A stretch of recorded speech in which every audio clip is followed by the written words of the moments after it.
नमस्कार मित्रों, आज का हमारा यह अंक जागो रे रीबूट की श्रृंखला का विशेष अंक है।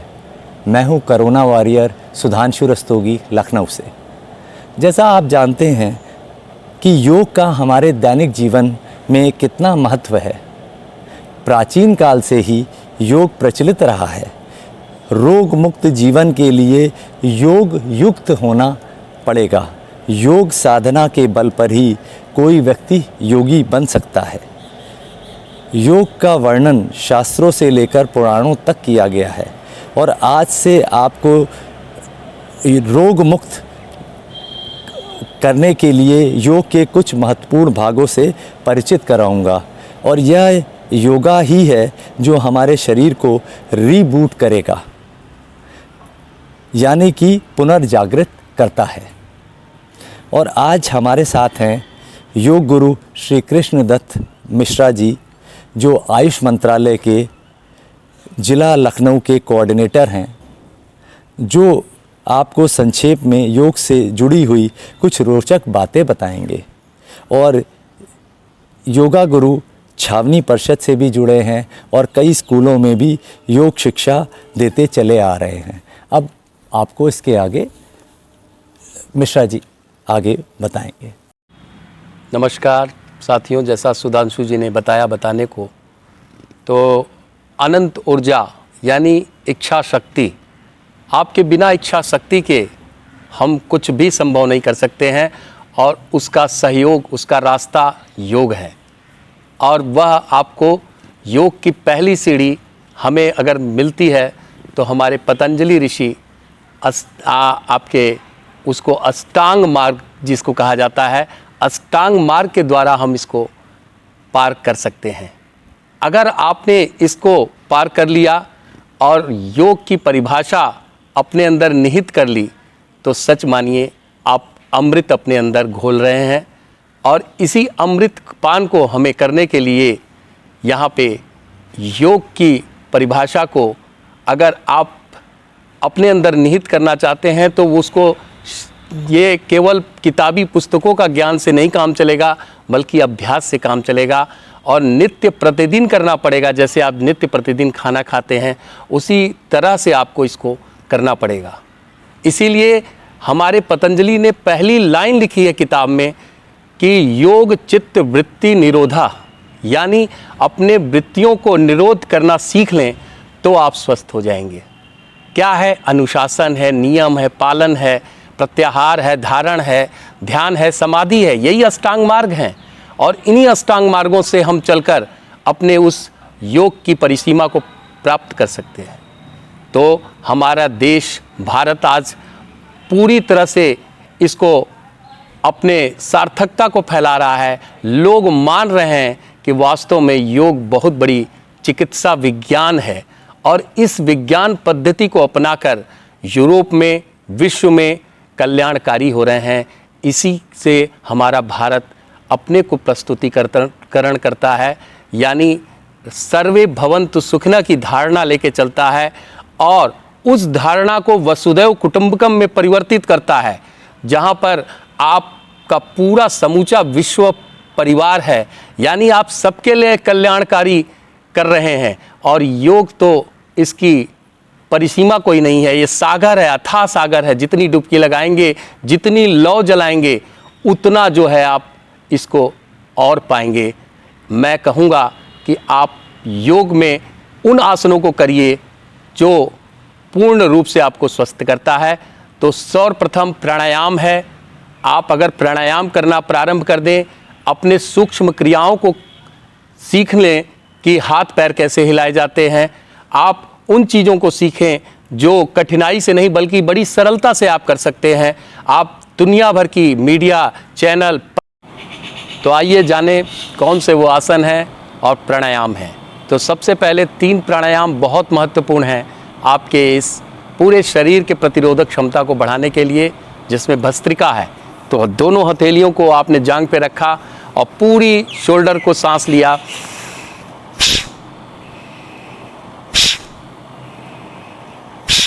इस तरह से इसको 30 बार कर लेंगे अगर रोज, तो आप निश्चित मानिए आपके शरीर में रोगों से लड़ने की क्षमता बढ़ जाएगी, आपकी ऑक्सीजन लेवल बढ़ जाएगी और आपको किसी भी प्रकार का रोग अंदर प्रवेश नहीं कर सकता है इस प्राणायाम भस्त्रिका से। अब दूसरा प्राणायाम जो आपका सबसे महत्वपूर्ण है वो पेट के रोग के द्वारा ही सारे रोग उत्पन्न होते हैं, इसलिए इसको बहुत महत्वपूर्ण तरीके से कीजिए। और कपालभाति प्राणायाम दूसरे नंबर पे आता है, और अगर इसको आपने 3 मिनट 2 मिनट 5 मिनट निर्धारित कर दिया तो आप विजय प्राप्त कर लेंगे पेट के रोगों से।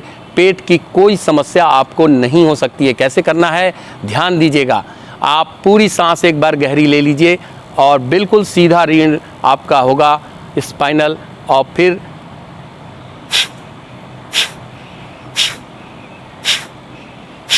अगर आप देर तक नहीं बैठ पाते हैं तो 20-20 के चक्र 5 बार करिए और फिर देखिए इसका कमाल। सारे रोग ध्वस्त कर देता है, पुराना कब्ज खत्म कर देता है और पेट की आपकी शक्तियाँ, आपकी आंतें पुनर्जीवित हो जाती हैं, पुनर्नया बन जाती हैं। इसलिए इसको ज़रूर करिए। और तीसरा है सबसे महत्वपूर्ण प्राणायाम जो है उज्जाई। गले के तमाम रोग होते हैं, आजकल गले का फंगस पूरे कोविड पेशेंटों को परेशान किया, खासकर कफ और जो जितनी भी गले की एलर्जी है या किसी भी तरह का प्रकोप है, थायराइड, टॉन्सिल, ये सारे रोगों को ध्वस्त करता है। इसका नाम उज्जाई है, यानी विजय प्राप्त कर लेना, कफ वात पित्त पर विजय प्राप्त कर लेना। दोस्तों ध्यान दीजिएगा कैसे, 1 2 3 ऐसे 30 बार कर लीजिए, 20 बार कर लीजिए, आपकी जितनी क्षमता हो उतना कर लीजिए और फिर देखिए इसका कमाल। कभी आपका गला खराब नहीं हो सकता है, कभी आपके टॉन्सिल नहीं हो सकते हैं, थायराइड नहीं हो सकता है और आप विजय प्राप्त कर लेंगे। तीसरा महत्वपूर्ण प्राणायाम है वह है भ्रामरी प्राणायाम, जो मन मस्तिष्क को एकदम शांत कर देता है, जो पूरी तरह से मानसिक रूप से आदमी जो विक्षिप्त हो गया है, परेशान हो गया है, वह एकदम अपने को कंट्रोल कर सकता है, अपनी मानसिकता को दूर कर सकता है। कैसे करना है, दोनों कानी उंगली आपने लिप्स के किनारे, फिर हड्डी के टो पे लगाया, फिर आँख को बंद किया, आईब्रो पे लगाया और फिर कान को बंद किया और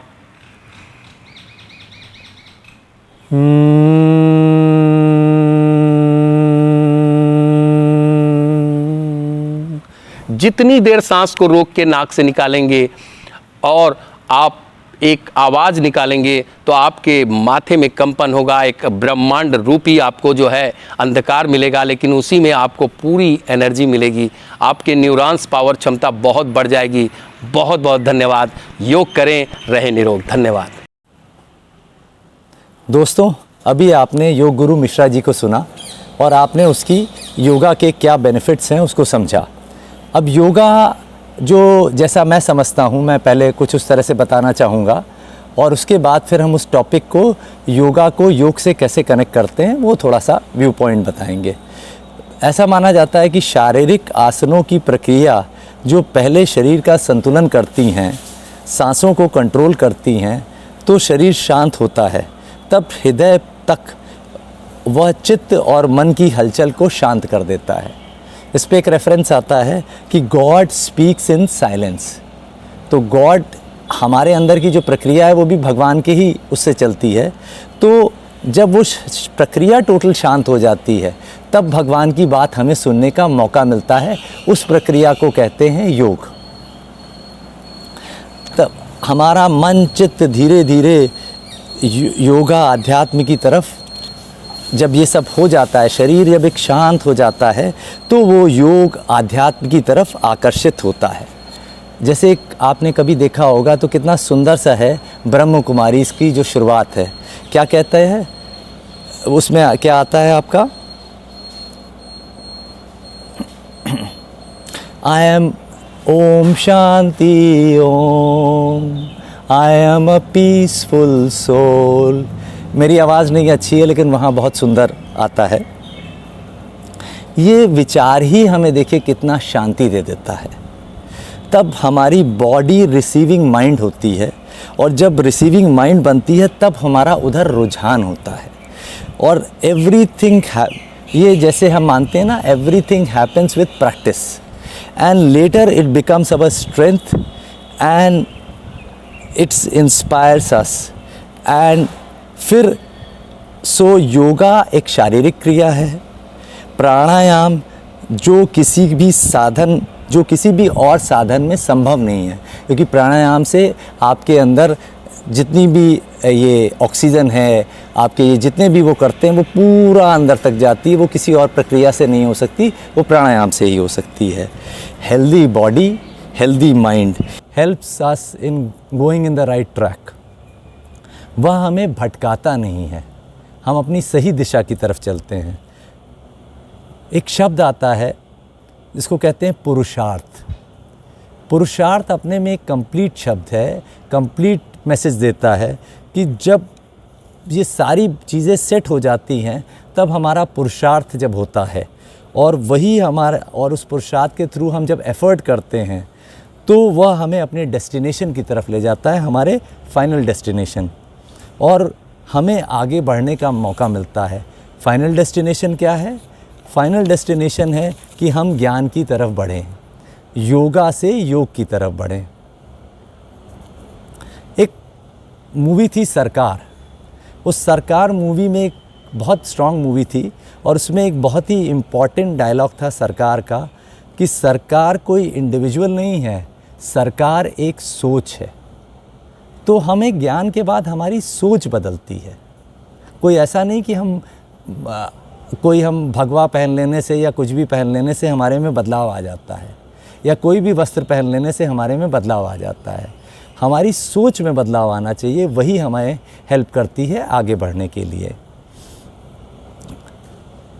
कि वहीं पर हमारे ऊपर है कि हम नेगेटिव अप्रोच को आगे लेकर चलते हैं या पॉजिटिव अप्रोच को आगे लेकर चलते हैं लाइफ में। योग को कहते हैं ज्ञान योग। It gives us clarity, vision to see the things in the right way.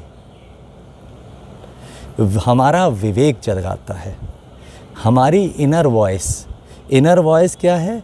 Inner voice हमेशा हमें कुछ बताती है। क्यों? वो कब बताएगी?